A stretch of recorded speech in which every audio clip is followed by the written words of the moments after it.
સમાચારોમાં વાત કરીએ, બનાસકાંઠાનું વિભાજન થતા વિરોધનો વંટોળ જોવા મળી રહ્યો છે। તો દિયોદરના રહેવાસીઓ અને વેપારીઓએ પોતાના ધંધા રોજગાર બંધ પાડીને બનાસકાંઠામાં થયેલા વિભાજનનો વિરોધ નોંધાવ્યો હતો। ઉલ્લેખનીય છે કે વર્ષ 2018થી દિયોદરને જિલ્લો બનાવવા માટે માંગ કરવામાં આવી છે, જેથી દિયોદરને જિલ્લો જાહેર કરવામાં ન આવતા ત્યાંના લોકોમાં ભારે રોષ જોવા મળી રહ્યો છે।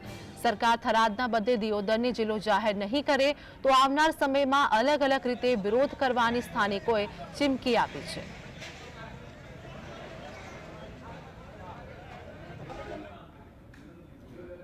હવે આ વિસ્તાર એક મિડલની અંદર આવે છે। અહીંથી ભાભર 17 કિલોમીટર છે, અહીંથી થરા શિવરી 17-18 કિલોમીટર છે, અહીંથી થરાદ પણ 40-50 કિલોમીટર છે। થરાદ એ બોર્ડરનો એરિયા છે। બોર્ડરના એરિયાની અંદર જિલ્લો આપવો એ ખરેખર યોગ્ય નથી। મીડિયમ હતો, બધી રીતે દિયોદર તાલુકો અનુકૂળ આવે। આજની સરકારે કોઈ વિચાર કર્યા વગર પાર્ટીના અમારા દિયોદર તાલુકાના ખેડૂતો, વેપારીઓને આજુબાજુના તમામ ગામોના હિતમાં ખોટો નિર્ણય લીધો છે। એ નિર્ણયને અમે વિરોધ કરીએ છીએ। આજની સરકાર દિયોદર તાલુકાને વિશ્વાસમાં લઈ આજુબાજુના તાલુકા પણ વચ્ચે આવતા હતા, એટલે છેવાડે થરાદમાં જે જિલ્લો બનાવ્યો એના સામે અમારી સંપૂર્ણ નારાજગી છે। સંવાદદાતા હસમુખ અમારી સાથે જોડાઈ ગયા છે। હસમુખ, દિયોદરને જિલ્લો જાહેર કરવા માટે લોકોની માંગ અને આ સાથે જ વિરોધ, શું અપડેટ?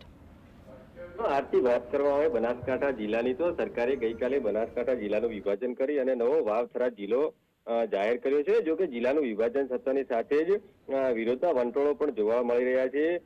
ગઈકાલે જિલ્લાના વિભાજન બાદ કાંકરેજ તેમજ ધાનેરામાં પણ વિરોધ જોવા મળ્યો હતો। તો આજે દિયોદરમાં પણ વેપારીઓ દ્વારા વિરોધ નોંધાવ્યો છે। દિયોદરના સ્થાનિક લોકો તેમજ વેપારીઓ જણાવી રહ્યા છે કે વર્ષ 2018થી દિયોદરને જિલ્લો બને જે માટે સરકારમાં વારંવાર રજૂઆતો કરવામાં આવી હતી, પરંતુ સરકારે દિયોદરના બદલે વાવ થરાદને જિલ્લો જાહેર કરતા જેમનામાં નારાજગી જોવા મળી રહી છે। જોકે આજે વેપારીઓ દ્વારા સ્વયંભૂ પોતાના ધંધા રોજગાર બંધ પાડી અને સરકાર સામે વિરોધ નોંધાવ્યો છે અને સરકાર પુનઃ વિચારણા કરી વાવ થરાદના બદલે દિયોદરને જિલ્લો બનાવે એવી માંગ કરવામાં આવી રહી છે। અને જો વેપારીઓ તેમજ સ્થાનિકો જણાવી રહ્યા છે કે જો આવનારા સમયમાં દિયોદરના લોકો સરકાર સામે હજુ આનાથી પણ વધુ ઉગ્ર વિરોધ દર્શાવી અને વિરોધ કરશે। જી હસમુખ, માહિતી આપવા માટે આપનો આભાર।